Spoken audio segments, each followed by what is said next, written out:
Good afternoon. This is a special edition of ABC 10 News. I'm Chris Thomas. And I'm Madison Wade. We are coming to you with this special edition of the ABC 10 News, the very latest on what's happening with the massive wildfires burning in Northern California. Indeed, we have live team coverage of both the Caldor and Dixie Fire. Take a look. I want to show you some video from Cal Fire as firefighters drive through the flames along Highway 50.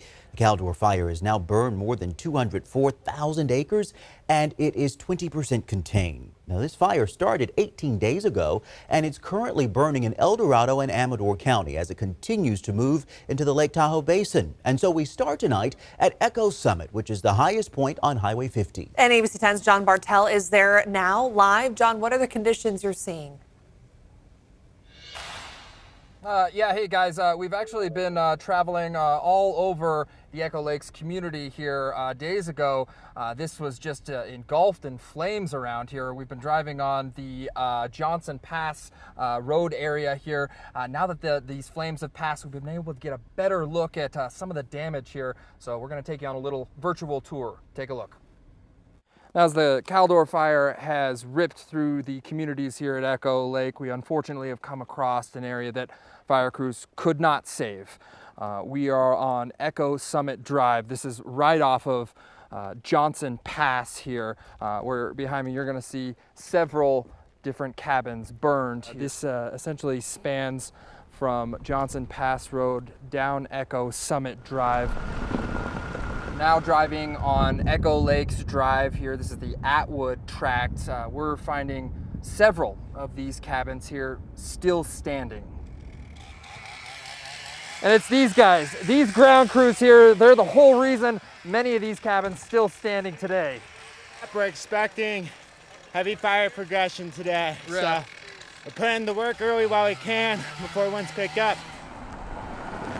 Stopping off again off Echo Lakes Road, we come across Berkeley Camp here. This historic camp was built in 1922 and fire crews have been protecting it for days here, and from what we can see, many cabins still standing. And up here on Echo Lake Road here, fire crews still working to put out spot flames around these historic cabins here, also laying down fire hose for extra protection. Down here at Lower Echo Lake, fire crews filling up their tankers for those ground crews. Meanwhile, just across the lake, small spot fires are burning. This is Lauren. Hi Lauren, this is John with Channel 10 News. You asked us to go up to Echo Circle here. Yes. Yes, I just want to inform you, yes, your cabin is still standing here. Cabin number 20?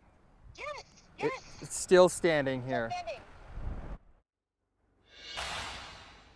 Yeah, guys, and I've been getting a lot of requests for these people asking me to look at their cabins, and frankly, some of them are standing, and we have seen some casualties behind here. But this firefight is far from over here. There's a lot of crews out here still surrounding a lot of these cabins, creating those fire lines around there, preparing for some possible winds tonight.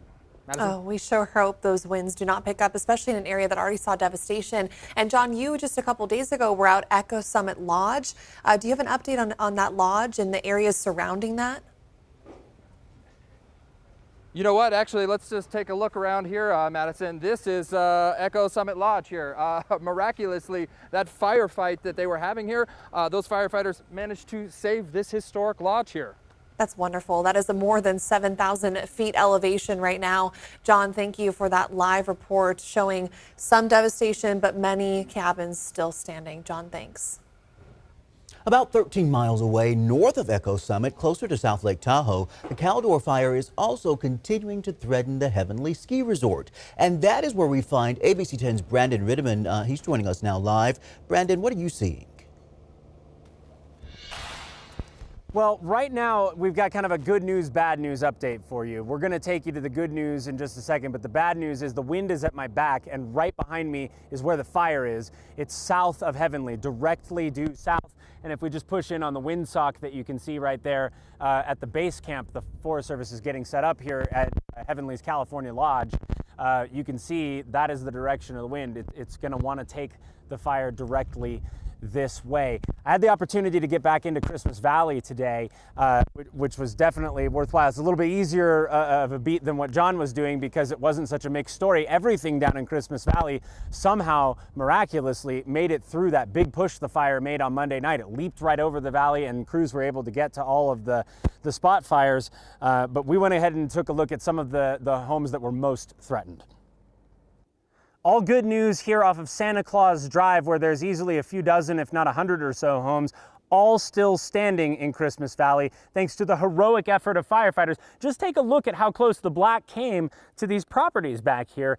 And it wasn't exactly a tame fire when it did. Here's what it looked like. We were looking at flame lengths hundreds of feet high as these trees were torching from the spot fires that were caused when the Caldor Fire slopped out from over on Echo Summit and embers blew across Christmas Valley. So it was intense heat right here. Favorable wind direction definitely helped the firefighters. The fire wanted to go uphill here. Even though the news is good right now, this firefight could still take a while and people need to be prepared for that.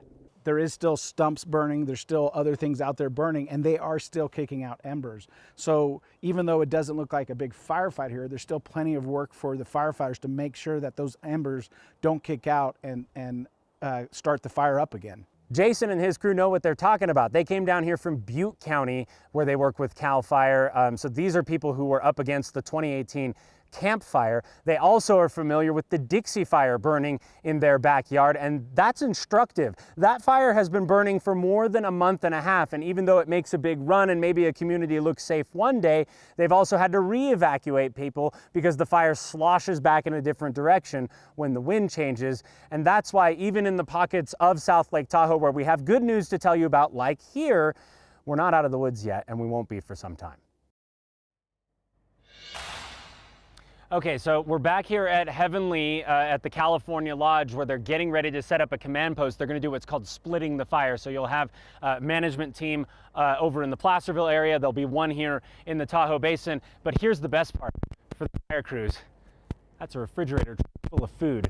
And if you think that's a small deal, it isn't. They've evacuated everything in South Lake Tahoe, so there's literally no food service. These guys have been getting their food sent from Placerville over here and eating, cold breaded chicken by the time it gets to them. So at least they'll have some hot food in their stomachs.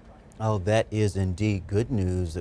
Quite a bit of good news, especially as you showed that so many of those properties were able to survive that terrible run that a fire made on Monday. Brandon, we thank you for the live update. Keep in mind the fire danger continues, though, throughout the evening. Right, Monica? Right, exactly. So a red flag warning still in effect. You can see the plume of smoke coming out of the Caldor Fire. This is one of the places that we've been looking at, and it looks much more aggressive than what we saw yesterday at this time. Looking at our radar, we can also pick up some of the hot spots as well, especially where we're seeing some of the green pop up there. That is indications of not only the plume and ash, but also some of the hot spots. And that has been really consistent throughout the day. This is right along Highway 50, just down the hill from Kybers. This is in Whitehall, quite up the hill, though, from Pollock Pines. And also a bit of a hot spot as well, just in between where we have that little dog leg by Kirkwood and then up to the north, that leg that's approaching South Lake Tahoe. So again, this remains active even into today with the lighter winds, but several hot spots. The maroon areas are the ones that are showing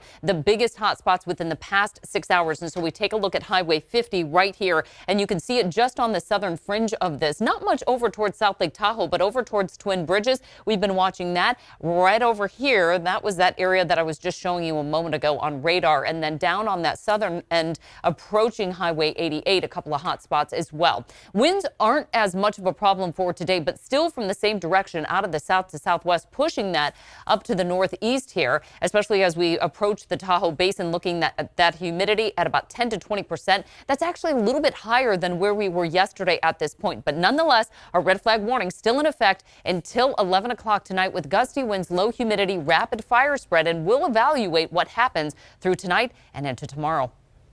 Of course, we're watching that closely as the Caldor Fire continues to burn. It's also continuing to change direction, so we're keeping you up to date on the latest evacuation orders. And so ABC 10's Mike Duffy is standing by with what you need to know. Well, guys, I'm sure you've heard the saying that no news is good news. And for anybody living north of the Nevada state line, we're in a holding pattern right now. Anybody in the Kingsbury area is under a mandatory evacuation order, and that goes for everybody up to the coast.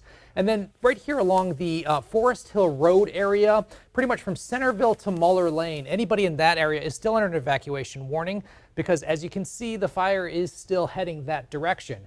Now, this is an area I want to draw your attention to. This is just behind Heavenly, where Brandon Ritteman was reporting from just a moment ago, and this is northeast Alpine County. That area is now under an evacuation order. Previously, it had been under a warning.